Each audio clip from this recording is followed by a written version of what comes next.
All right. Thank you for joining us this evening for this Creative Careers workshop on tapping into your creative community. My name is Eilish Russell. I am the Associate Director of Career Advising on the Creative Careers team. And of course, today we're going to be talking about tapping into your creative community.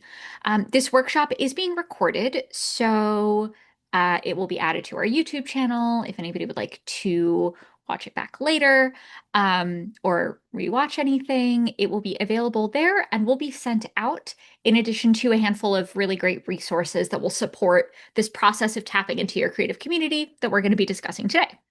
We'll also have plenty of time for questions if anybody has them. And this will hopefully provide a nice little framework for what we're going to call networking that is really effective and functional for you, and in a way that suits you and your needs best. So, with that, let's talk a little bit about our agenda for this evening. Um, we're going to start with answering the question, kind of, why do I need a creative community? And exploring really what that means. I think it's really important for us to know all of the ways that having a creative community, benefits us. Um, and kind of what the purpose of this entire practice is, right? Then we're going to talk about how we map our existing community, where we get started in terms of kind of creating a strategy for ourselves and employing this plan that we've identified. And then we're going to explore how we connect online and in person. And then we're going to wrap up everything with some last little pieces of advice and have an opportunity for questions. So, who's in your creative community and what does this really mean as a phrase, right? Your creative community is everyone that is within your creative career sphere. These are your classmates and friends. They are Art Center alumni, including folks that you've met, but maybe folks that you haven't met who graduated before you even started your journey at Art Center itself. They're faculty and staff at the college. They're your supervisors at your creative career jobs and your non-creative career jobs. They're colleagues, family members, they're the social media network that you have access to, and they're folks that are partaking in your community involvements, whether that's volunteer work or something that you participate in as a regular community event or club that you're a part of. These are all folks that can be part of our creative community. And what this looks like is a series of different types of relationships that you might be constantly nourishing, some that you don't have to nourish as consistently. There are folks that you might call to ask questions. There are folks who might call you to ask questions. Your creative community is a series of really reciprocal relationships that all have a kind of vested interest in the creative career experience. So, why is it really important to have a creative community and to build one, especially while you have the opportunity to while you're in school? Your creative community is going to be essential for helping you learn industry insights that are going to help you develop a career development strategy in the long run. They're going to be folks who build connections for support, whether that be during your time at school, during your time directly following graduation while you're job searching, or 25 years down the line into your career, when you're maybe looking to change or shift or re-envision your creative experience. They're going to help you establish relationships with other creatives and create long-term rapport and community building. So your creative community creates more creative community in some ways.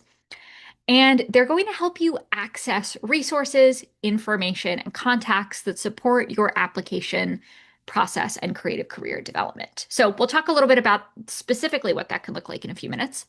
But know that your creative community really kind of operates as a source of information that you can tap into.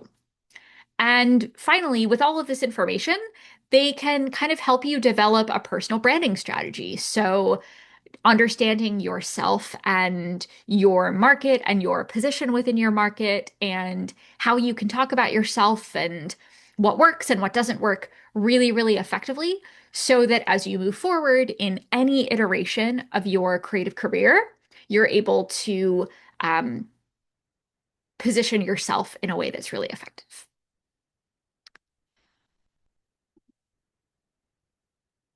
So, where do we get started? I like to think of this plan, this tapping into your creative community plan, as having a few different phases. And it starts with mapping your existing community, which we're going to talk about in a minute. And you're going to get a follow-up resource after this workshop that will kind of help you with this process if it's not one that you've done before.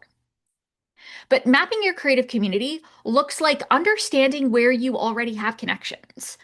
Maybe you haven't really thought about all of the relationships that you've built during your time at school thus far, or from before you came to Art Center, but you likely already have a really strong creative community. You've already started doing some of this work, and now we just need to kind of structure it or better understand it to help us with our plan. Once we've mapped out our existing community, we can then identify what we want to build. So, understanding who's already in our community will help us figure out maybe who isn't in our community yet or where we want to explore. From there, we're going to develop our strategy. So, once we know what we have and what maybe we're looking to gain, for lack of a better term, that will help us develop specifically a process or is it a series of steps that we can rely on to move forward. Then we can start connecting. We can start developing this community. And the final piece of this process or this plan is one of the most pivotal, in my opinion, which is the uh, specific action to nourish these relationships long term, to make sure that you are continuing to tap into that community and revive those relationships and nourish those relationships so that they are things that work for you now and things that work for you over the long run. It's not something that we do once or a series of actions that we do once and then hope for the best. It's kind of a long-term and ongoing practice, which is why developing a plan can be very, very helpful. So, what does it look like to map our existing community? I will be sending all of you this resource that you are looking at on your screen right now. This is a community networking map or a networking map with you at the center. And within your creative community, we're going to go back to those groups of people that we looked at earlier when we talked about who is in our creative community. So that's our friends and classmates, our faculty members, our colleagues, our supervisors at a job or an internship, folks that we volunteer with or in a club with. And we're going to think about specifically who is really well aligned to provide me with potential information about my creative career or support my creative career development in some way. So this means kind of looking again at classmates and friends and faculty members and staff members and colleagues, etc. And not just saying, for example, who do I like or who do I have good relationships with, but which of these relationships is going to be one that supports me advancing my career in some way. And that could be that you have a friend who is really, really great at portfolio website development. Or you have a friend who is really, really open with their time and they are happy to take a look at your resume for you. Maybe you have a faculty member who either has previously worked, currently works, or knows somebody who works at the studio or company of your dreams. Maybe you know of a certain alum who has interned at an internship position that you are really, really, really interested in.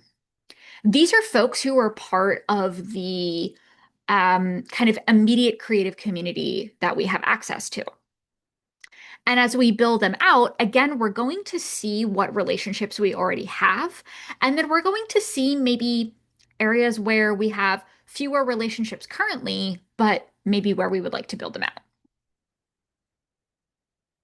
So you might start mapping your community and see things like this. So you might say, okay, my friends. I have a friend, Jack, and he's a really great writer. And Jack is really wonderful because he can give me really great feedback on my artist bio for my portfolio website, or he's open to taking a look at my cover letter to make sure that I am saying what I really want to be saying for this particular cover letter.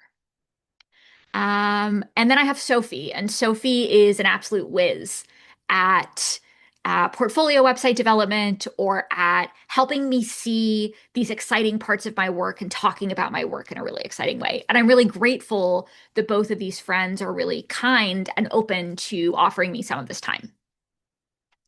Then I have a couple faculty members. So I have John, who I took a class with last term, and he works at Mattel.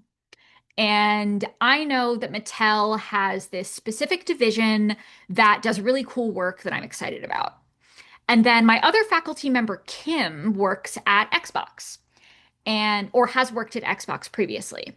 And Xbox has another really cool team that I would be excited to know more about. And then some of my classmates. I'm not really friends with Mary in the context of, hanging out outside of class, but Mary's really lovely. And I know that she interned at Honda last year. And there was an internship at Honda that I saw that I'm really interested in. And so I think I would really love to ask her more information about what that experience was like and maybe how she went through the application process and if she has any tips and tricks for me. And we could keep going and building on this structure, again, to include things like staff at Art Center. For example, the Creative Careers team. We're part of your creative community, and we're here to help you with your professional documents and creating a strategy like this, and offering workshops and opportunities to engage with or network with folks that you want to do so. You might also look at volunteer experiences that you've had. And you're going to keep filling out and filling out and filling out this community map for yourself. You might add more circles. Your circles might move farther and farther and farther out, depending on how extensive you would like to get with this particular area. Or you might stay really localized and you might say, I realized that I know a lot of really amazing people, a lot of incredibly talented creatives who are a wonderful addition to my creative community. But there's also a lot of gaps in my creative community or opportunity spaces that I would like to explore further. Which brings us to what we do with this information, right? Which is the kind of plan part of this piece. So once you've mapped your creative community, this is when you can start developing your networking strategy. So ideally, while you're kind of mapping your creative community, you also want to be thinking a little bit about what your goals are for networking, because they're probably going to change or shift or adjust as priorities at different points in your creative career. So perhaps as a student right now, your priority is finding an internship, or your priority is getting some experience working in freelance while you're a student. That's kind of one specific networking goal. And you might kind of target your networking or creative community development approach to learning more about the internship programs at companies you're really interested in, or finding out who is currently hiring and actively cultivating relationships with the recruiters or the hiring designers that are at those companies, or learning more about where alum and classmates who are further along in their program have previously interned from your specific degree area. Alternatively, as you're preparing to graduate, you might be looking for a job. That might be a full-time job, freelance work, a combination of the two. And again, your networking goals are going to be slightly different. You might not be focusing on learning more about internship programs. You might be focusing on learning more about the types of companies that are hiring and really excited about creatives with your skill sets. You might be, if you're an international student, excited to network or develop creative community with somebody who was previously an international student and has gone through the process of finding a job opportunity that came with H-1B sponsorship, because that's, an experience that you would like to learn a little bit more about. Further along in your career, your networking goal might be that you want to meet people and talk about the things that you love. And you're not necessarily actively looking for a job. You're not looking to network for a specific end goal. You just would love to meet people who share in your creative interests, because that's something that you love to talk about. And depending on what that goal is, your strategy is going to be a little bit different, right? So once we have that goal, and once we have that existing network map or existing community map, this is where we can start identifying those opportunity spaces, or what you might call gaps in your community, which are these little areas in our community map that haven't been filled out yet. So identifying opportunity spaces might look like, for example, let's say that I really want to apply to the DreamWorks internship program next year. DreamWorks is my dream company, and I really want to apply to the internship program. I might prioritize identifying previous Art Center students, so current alum or current students who have previously interned at DreamWorks in the team or the type of team that I'm interested in. And I might prioritize, asking them for any advice that they might have and asking them about their experience and what they loved about that. And if they would do it again, if they had the opportunity to do so. And if that's the opportunity space that I've identified, then maybe I go onto LinkedIn and I find the Art Center student or alum who was previously interned at DreamWorks, or I ask my faculty members if they know of anybody or something like that. If the opportunity space that I identify is that I would like to know a little bit more about the internship program or the way that job opportunities are posted at a specific company, then I might do a little bit of research to find out what employees of that company are regularly posting about opportunities there, and what platforms are they using to post? Are they sharing things on LinkedIn? And is it a formal posting on LinkedIn? Or maybe are they linking directly to their own website where the job opportunity is posted? Maybe it's a smaller design studio or animation studio or company, and they don't really use LinkedIn that much. They actually prefer Instagram or another social media platform. Maybe they even don't use a social media platform, but they mostly share out opportunities through word of mouth and their own community.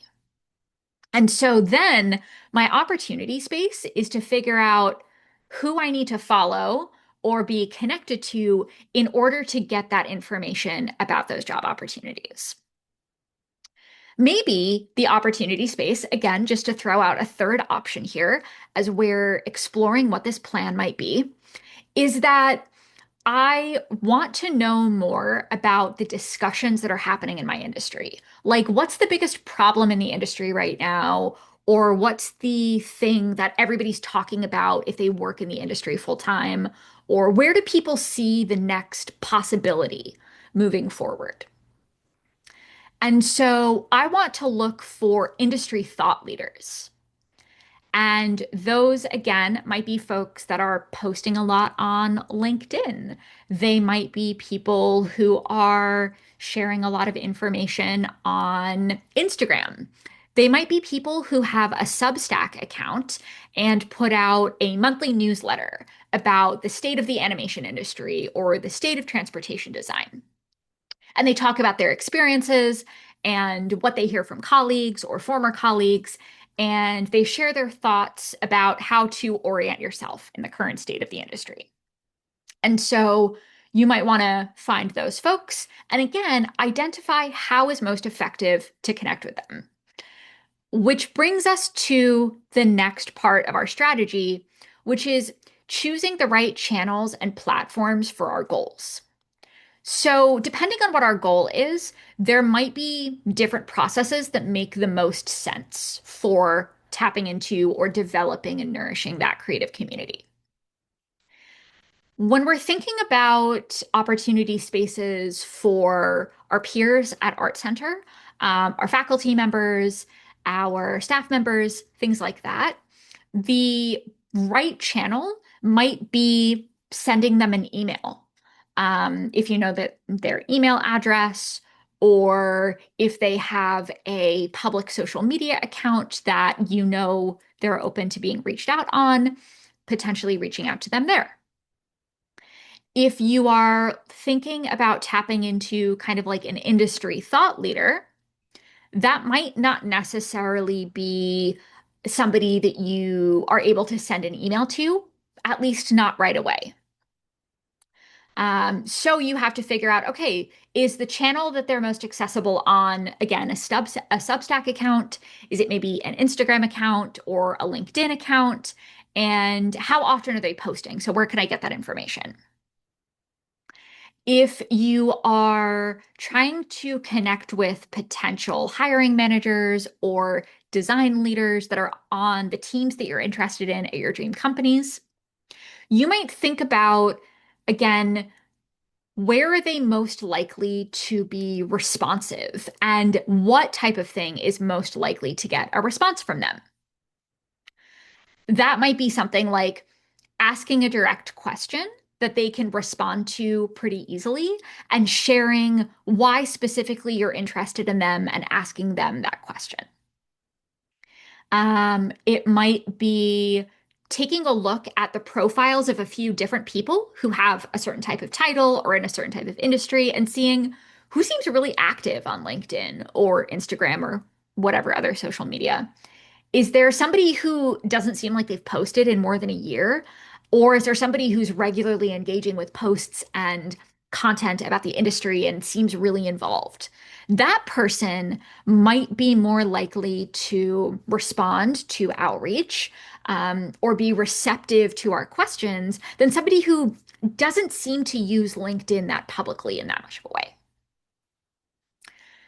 Once we've identified those right channels, and again, this is something that the Creative Careers team can help you with if you're interested, you're also going to want to think about what can you reasonably expect to do consistently in terms of both outreach and follow-up, right?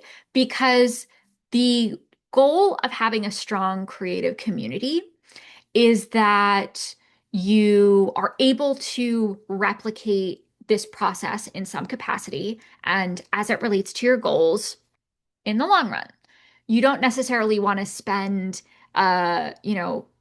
feverish 5 hours actively messaging 100 different people on LinkedIn and then not think about it again for another month.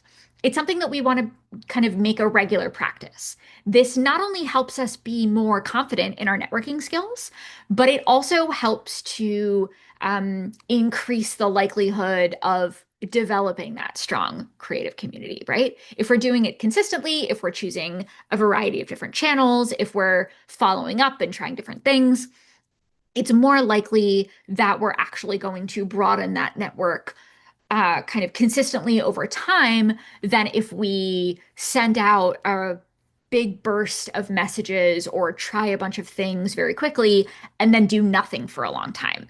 So think about what you can reasonably maintain in terms of initial outreach and relationship building, and then follow up.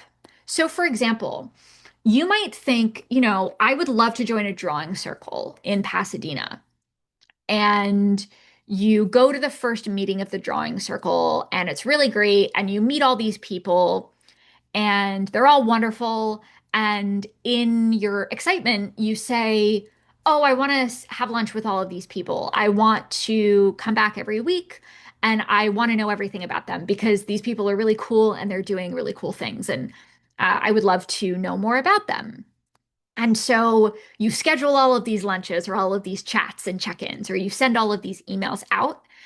And very quickly, it feels a little overwhelming. Like, wow, I have 6 lunch dates over the next week and a half. Um, and while I'm so grateful for this time and I'm really excited, this is a lot all at once. Maybe instead, we choose 1 or 2 people to graciously ask, would you be willing to meet up for coffee one day and have a chat? Maybe you choose 1 or 2 companies to do more research on and identify, who is the target hiring person at this company and how can I best engage with them, whether that be on LinkedIn or by being really informed about their portfolio review process, etc. And then finally, and I think this is one of the most important parts of the strategy, is that it's really important that you stay true to you as part of this process. And this comes across in multiple ways.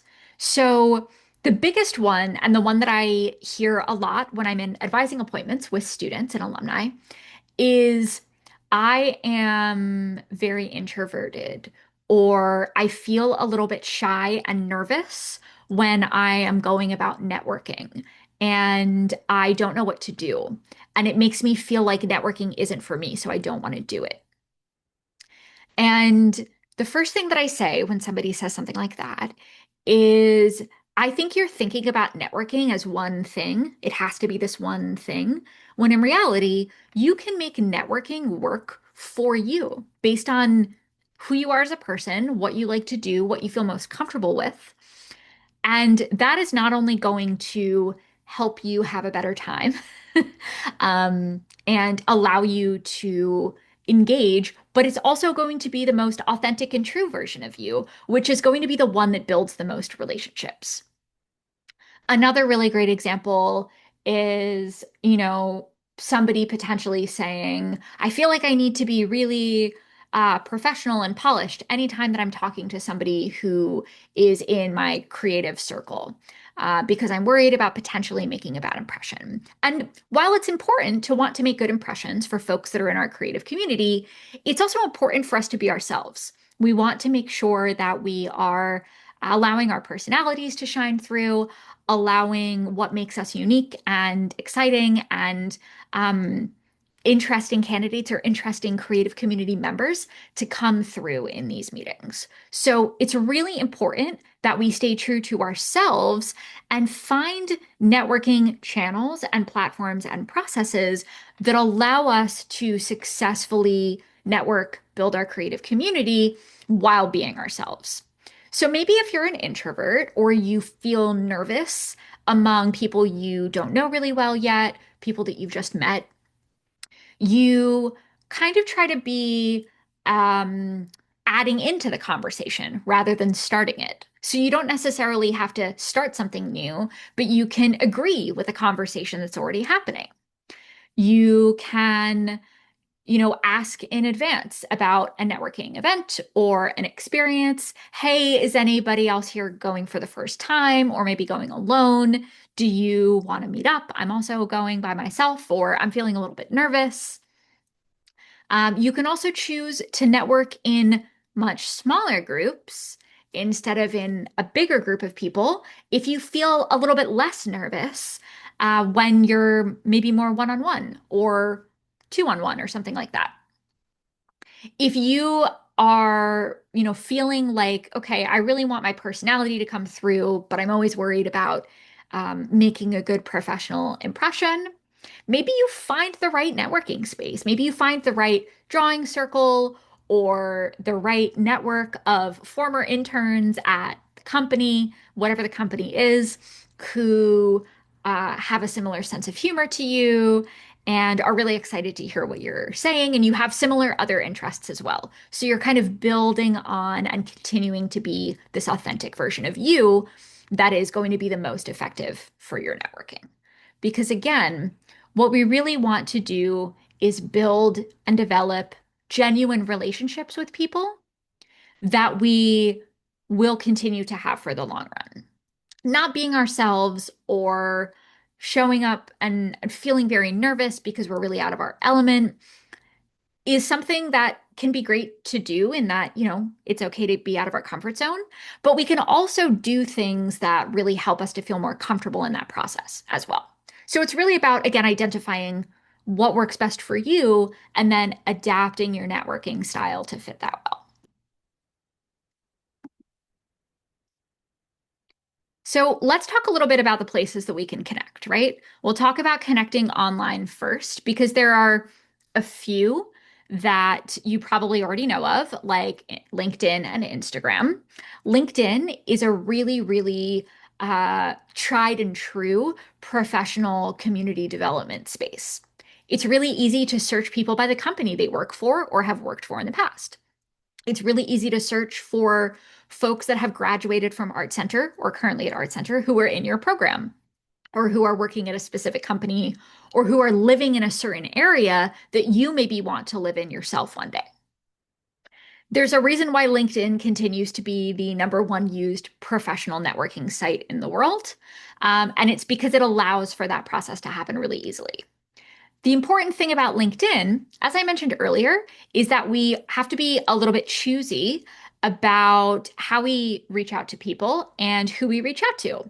We want to make sure that the person that we're reaching out to seems to be pretty active on LinkedIn, if we can.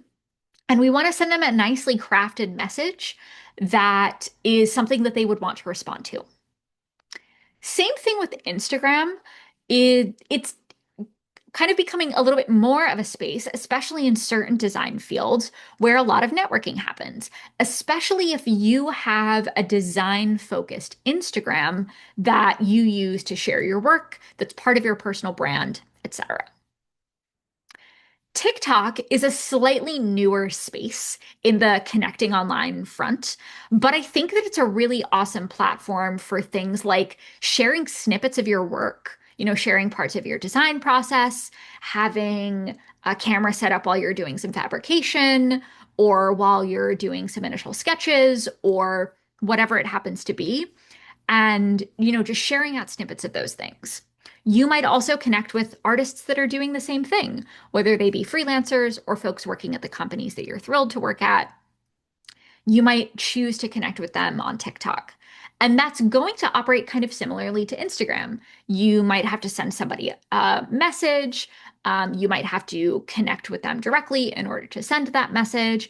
But again, we're looking at folks who are kind of operating within our industries and who we would want to ask or reach out to for a specific goal.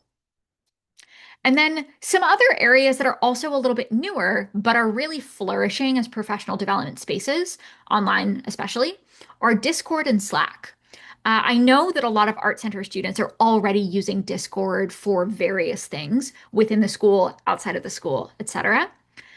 Discord is also a really, really great place to find design communities, places where people are sharing links to job opportunities, places where people are sharing professional development advice, where they're, talking about the difficulties that they're having, talking about the wins or the things that they're excited about, all of that together. And this is kind of a place where you get a little bit of everything. You can get the advice, you can get the feedback, you can get the opportunities, you can get the kind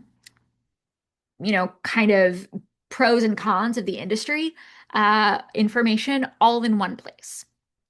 Some of these discords are easy to find, as in you can Google for example, graphic designers in Los Angeles Discord channel or something similar, and you will be provided with options.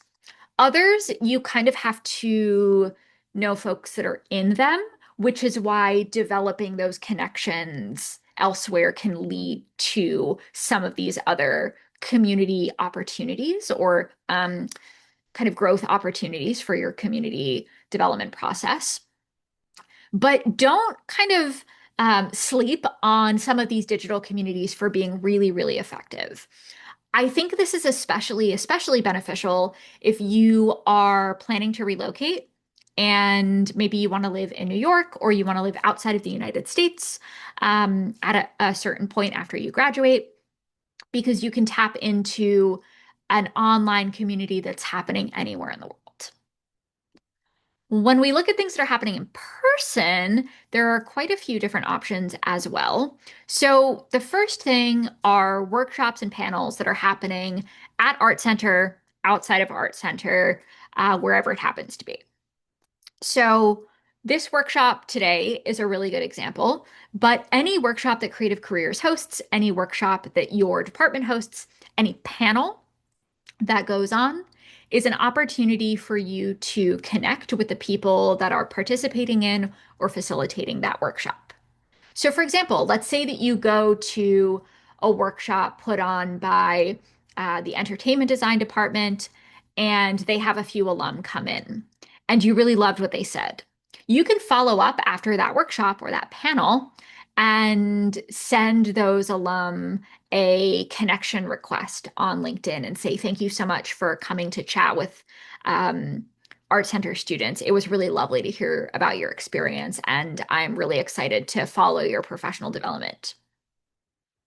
Same thing with career chats, which is another engagement opportunity that the Creative Careers team offers, but these also happen outside of Art Center as well. On campus, career chats look like bringing in folks from other companies, companies that you're excited to work at or who work in certain industries, to talk a little bit about what it's like to work at that company. So they might talk about their internship program, what it looks like to work a full year there on a specific type of project, what skills they look for, what they look for in a portfolio. A lot of times they're kind of spoon feeding you. If you want to apply for a job at our company, here's what you can do to make your application really, really exciting. And those folks at that career chat, those who are facilitating, those who are on the panels, are another great set of people to connect with or follow up with after that meeting, especially when it's really fresh in your mind what you learned from them and what you were excited about. So you can send them a message again on LinkedIn, or if they provide their email address to thank them so much for their time and say, I really appreciated getting to meet you. It was such a pleasure, and I hope that we have the opportunity to chat again in the future. Even a message as simple as that, that can then be followed up on, is really, really, really helpful. And let's say maybe that company offers portfolio reviews 6 months down the line, you can follow up with that same person and say, hi there, we met at Art Center's career chat last year. I see that you're doing portfolio reviews, and I would really love to participate if I have the opportunity to. Again, thank you for this opportunity, and I'm looking forward to connect. Our last area here are professional organizations and events. So these are a lot of things that are happening outside of the immediate Art Center community. And while connecting within your Art Center community is great and you have a lot of opportunities to do so, I definitely recommend looking outside of the Art Center community as well to really round out your creative community experience. So there are professional organizations in all parts of the country, in all parts of the world that offer meetups and workshops and virtual chats or in-person chats. They offer information outreach, knowledge building. They offer opportunities for you to upskill or train. They may even have mentorship programs that are really, really fantastic. For example, AIGA, which is one of the biggest graphic design or visual communication design professional organizations, has chapters all over the country, and I believe a few that are international.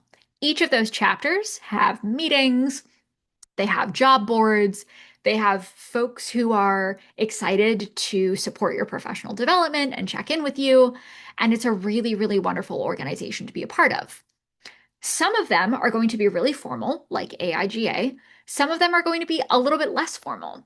But when you tap into those that are specific to your design community, your interests, the areas that you want to work in, you can find a lot of baked in opportunities to build your community and to network that are specifically tied around that organization's events, um, teaching opportunities, again, workshops, etc. Feel free to mix and match between connecting online, connecting in person, things happening on the Art Center campus, off campus. A little bit of everything is going to give you the most rounded, well-rounded community experience that you could have in this particular situation. So let's wrap ourselves up and give ourselves a few minutes for questions if anybody has any.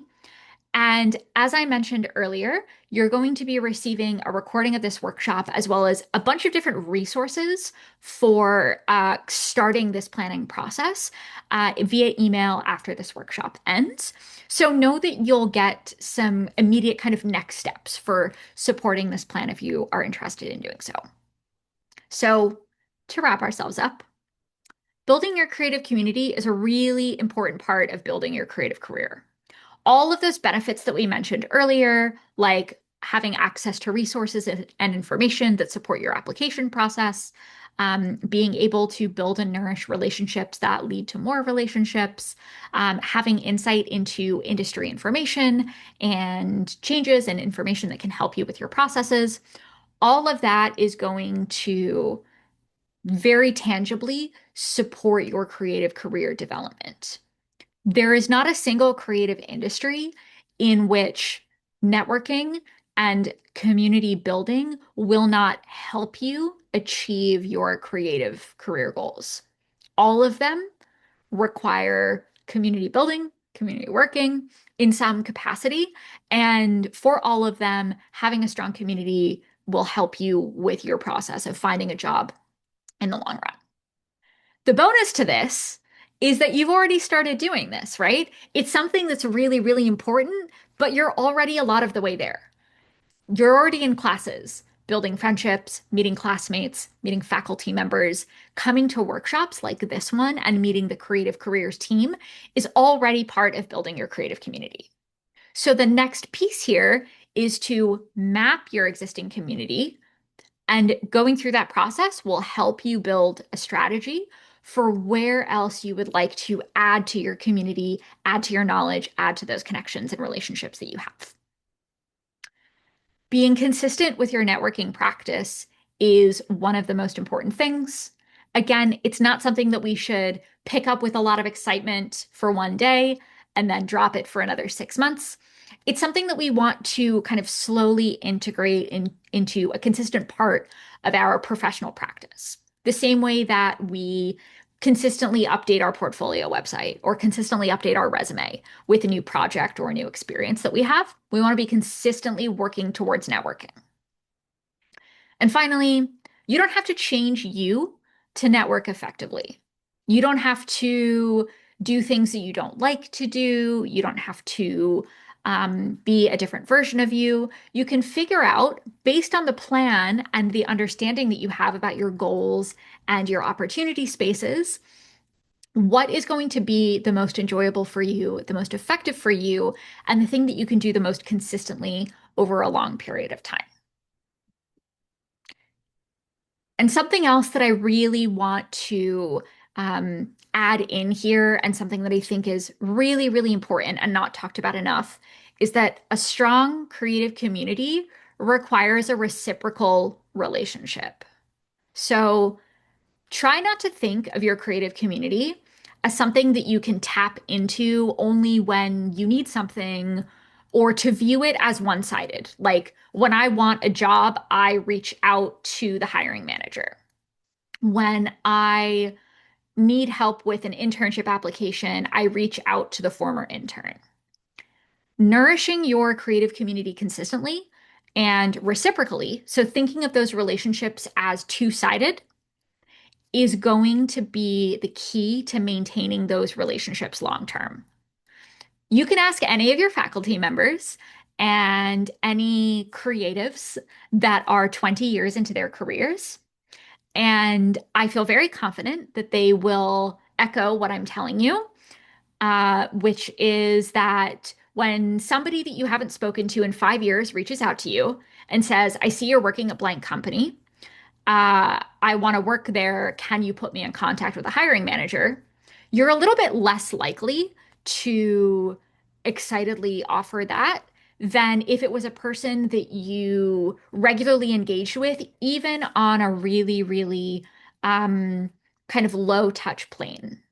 Somebody who you knew and whose career interests you knew and who, had regularly complimented your work or offered you feedback or said, I'm so excited about this new job opportunity that you have. Congratulations. This is so well deserved, and I can't wait to hear about it.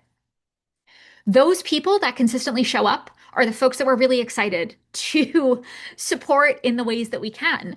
And so we really want to think about the creative community as that reciprocal experience as much as possible.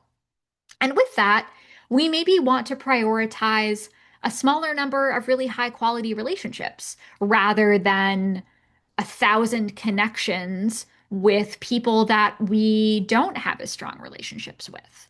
That's going to be something that you have the opportunity to decide. But just know those reciprocal relationships are really where your creative community is going to flourish the most. So, with that,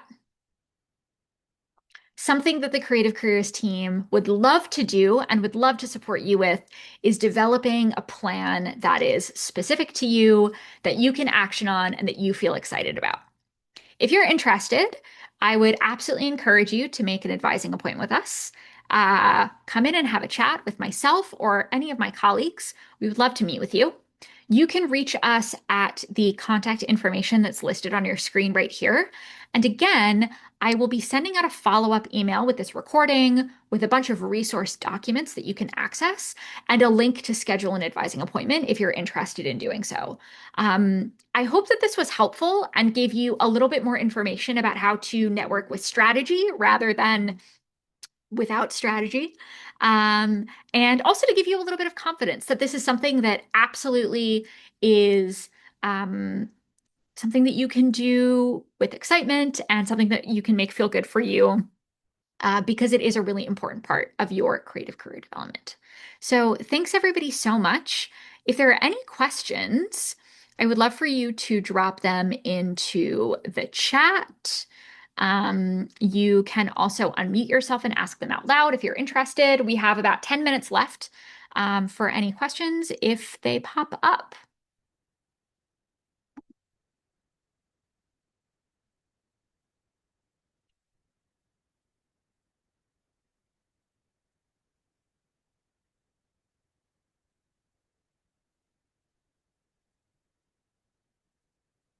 And if we don't have any questions, that's completely okay too.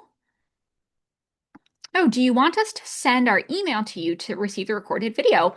Thank you for asking, Danny. No, you are all good. I already have your email addresses from registering for this meeting, so you should get those probably towards the end of this week.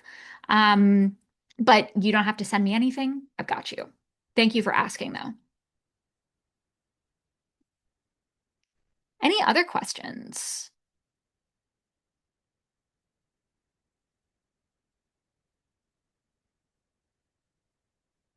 All right. Well, thank you guys so much for being here this evening. Again, my name is Eilish. It was a pleasure to chat with you. I hope that this was helpful. Enjoy the rest of your nights. Please feel free to check in with Creative Careers for a chat or some resources anytime that you would like. Again, we can be reached at the contact information below. And I hope you all have a great rest of your term. Thanks, guys, and have a good night. Thank you.